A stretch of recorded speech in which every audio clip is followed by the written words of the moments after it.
শিক্ষার্থীবৃন্দ, তোমরা নিশ্চয়ই ভালো আছো। আলহামদুলিল্লাহ আমিও ভালো আছি।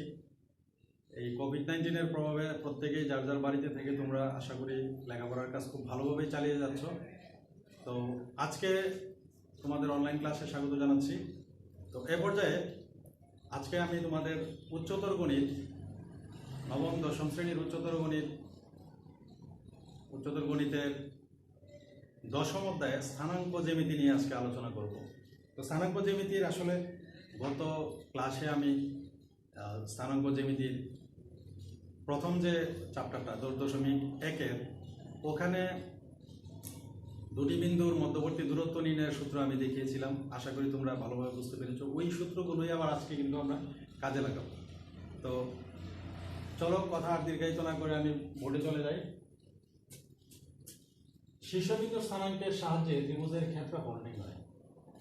আমরা প্রথমে ত্রিভুজের তিনটি শীর্ষবিন্দু দেওয়া থাকলে আমরা কিভাবে ত্রিভুজের ক্ষেত্রফল নির্ণয় করবো এই সূত্রের ব্যাখ্যাটা আজকে শিখবো।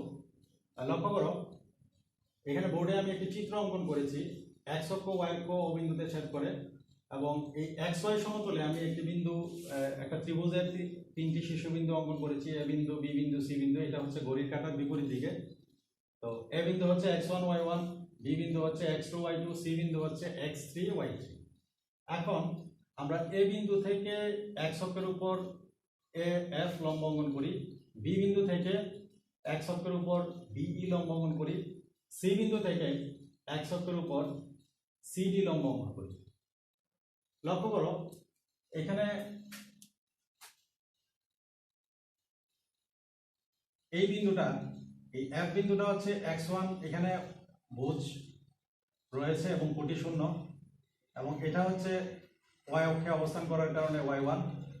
বি বিন্দু থেকে যখন আমরা এই x অক্ষের উপর লম্ব অঙ্কন করেছি বিই, এখানে কোটি শূন্য, এই বিন্দুতে কোটি শূন্য কিন্তু ভুজ x2, যেহেতু বি বিন্দুটা হচ্ছে x2 y2। তাহলে এই বিই ওয়াই অক্ষে অবস্থান করার কারণে এটা হচ্ছে y2, কোটি y2। সি বিন্দু থেকে যখন x অক্ষের উপর লম্ব অঙ্কন করেছি সিডি, এখানে লক্ষ্য করো ডি বিন্দুতে সেম ঘটনা। এই x অক্ষে অবস্থান করার কারণে এখানে ভুজ রয়েছে কোটি শূন্য, এবং এই কোটি হচ্ছে এই লম্বভাবে এটা অবস্থান করার কারণে এটা y অক্ষে অবস্থান করেছে, এবং এটা হচ্ছে y3, এখানে কোটি y3। এখন আমরা লক্ষ্য করো, এই এবিসি ত্রিভুজের ক্ষেত্রফল নির্ণয় করতে গেলে কয়টি ক্ষেত্র এখানে আমরা পেয়েছি এটা একটু দেখে নিই।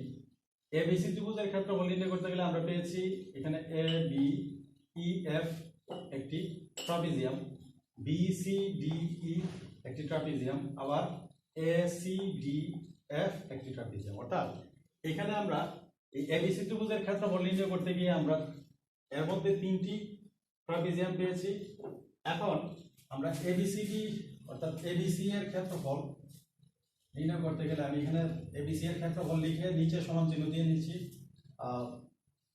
এ বি ই এফ ট্রাপিজিয়ামের ক্ষেত্রফল,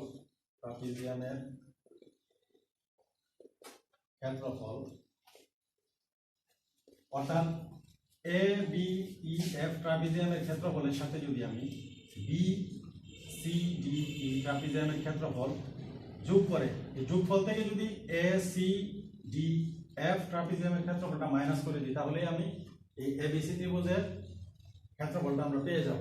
তাহলে বি সি ডি ই ট্রাপিজিয়ামের ক্ষেত্রফল আমরা মাইনাস করব এ সি ডি এফ ট্রাপিজিয়ামের ক্ষেত্রফল, এ সি ডি এফ ট্রাপিজিয়ামের ক্ষেত্রফল,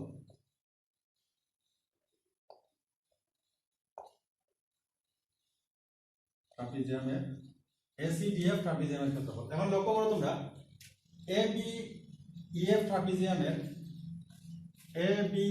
ট্রাপিজিয়ামের দেখো, আমরা ট্রাপিজিয়ামের সূত্র পূর্বে শিখেছি যে হাফ ইন্টু সমান্তরাল বাহুদের যোগফল গুণ উচ্চতা। এখানে এ বি ই এফ ট্রাপিজিয়ামের সমান্তরাল দুটি বাহু রয়েছে, একটি হচ্ছে এফ আর একটি হচ্ছে বিই। তাহলে হাফ ইন্টু এই প্লাস বিই এবং এই ট্রাপিজিয়ামের সমান্তরাল বাহুদের মধ্যবর্তী দূরত্ব হচ্ছে ইএফ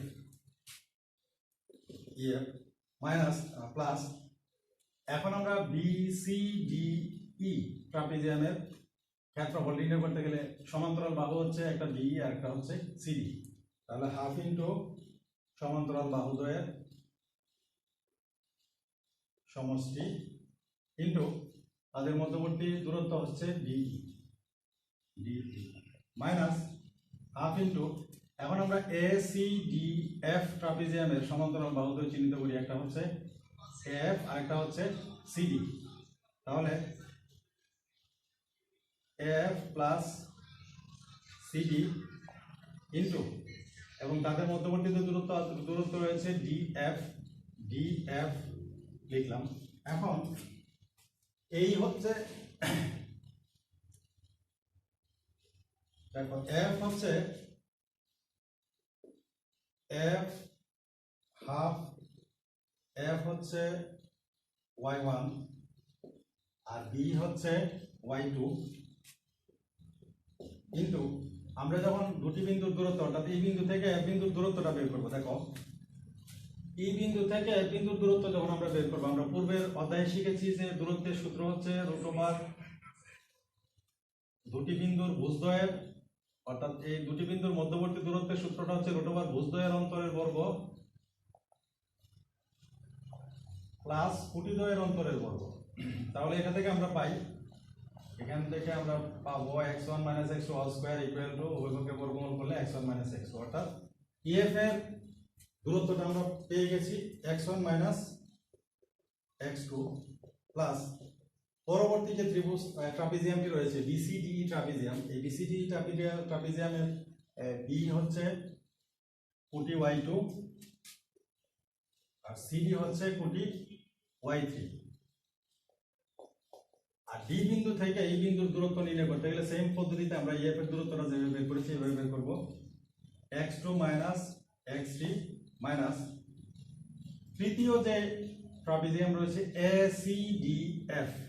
এখন ACDF এর এই ট্রাপিজিয়ামের সমান্তরাল বাহুদ্বয় হচ্ছে AF এবং CD, তাহলে F হচ্ছে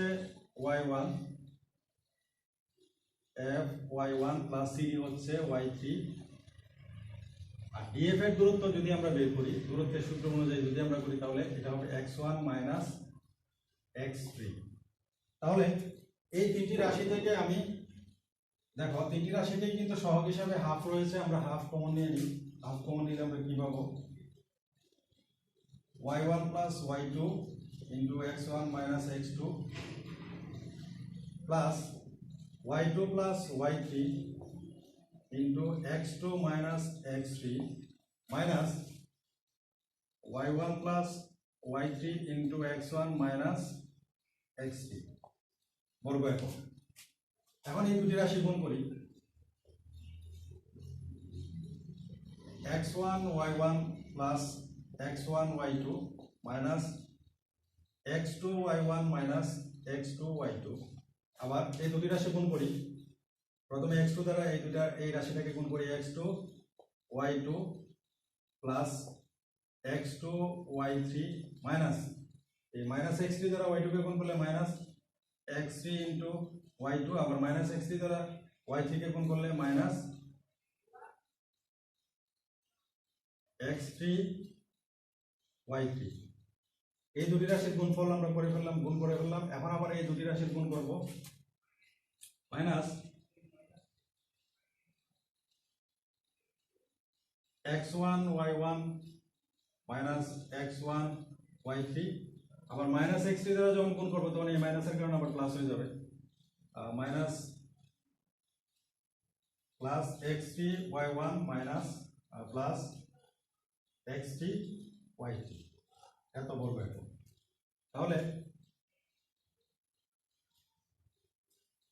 পর্যায়ক্রমে আমরা এই দুটি রাশির গুণফল, তারপরে এই দুটি রাশির গুণফল, তারপরে এই দুটি রাশির গুণফল আমরা করেছি। এখন এগুলো যোগ করব,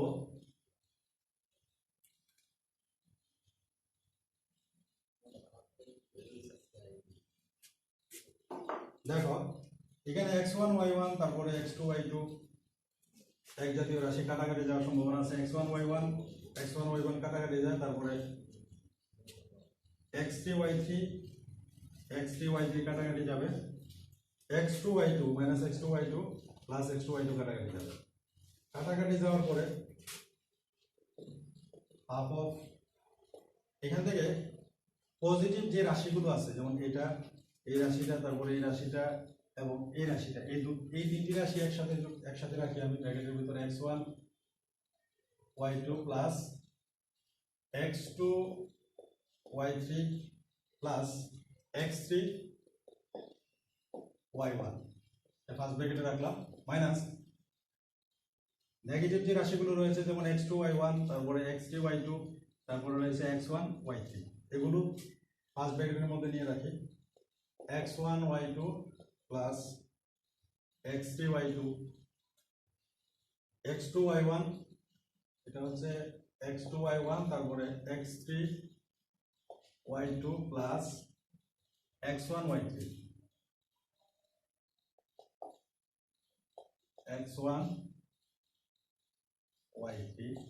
x1 y3 এত বর্গ একক।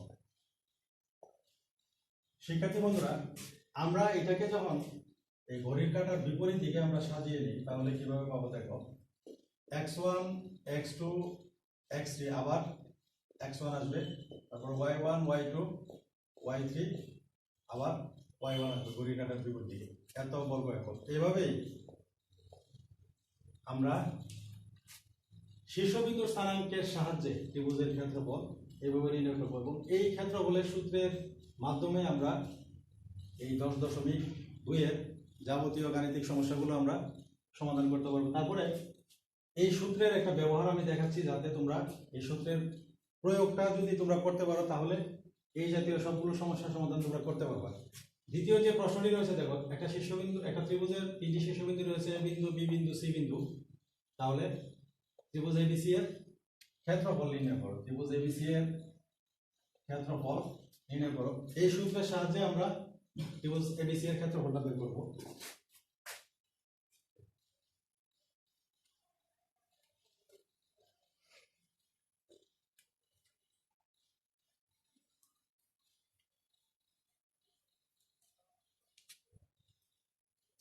এখানে যে প্রশ্নটি দেওয়া আছে, এই এবিসি ত্রিভুজের তিনটি শীর্ষবিন্দু দেওয়া আছে, তাহলে দেওয়া আছে আমরা লিখব এ বিন্দু হলো 5 2, তারপর বি বিন্দুটা হচ্ছে 1 6, সি বিন্দুটা হচ্ছে -2 -3।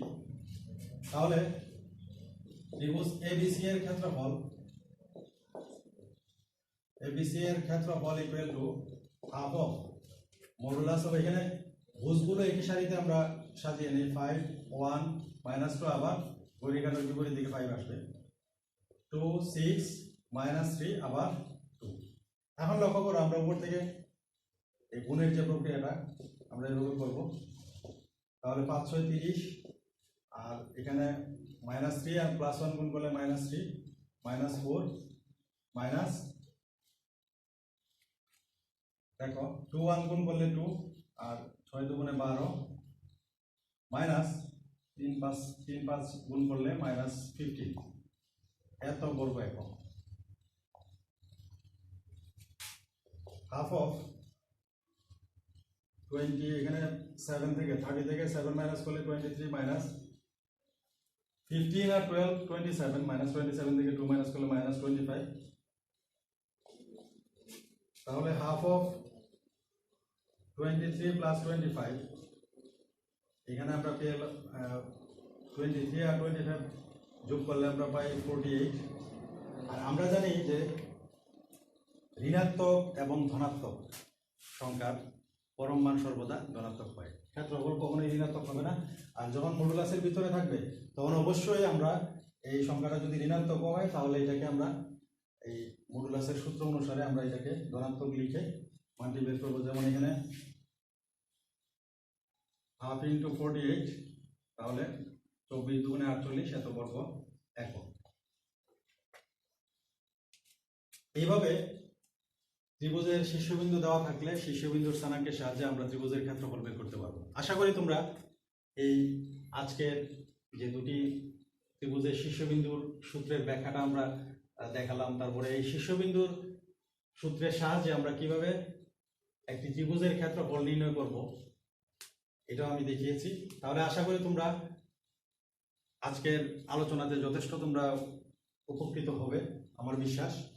তো তোমরা খুব ভালোভাবে আজকে এই অধ্যায়টি প্র্যাকটিস করবে বাড়িতে, এবং যদি নিয়মিত চর্চা করে যাও তাহলে ইনশাআল্লাহ মানে তোমাদের এই চ্যাপ্টারের কোনো সমস্যা হবে না বলে আমার বিশ্বাস।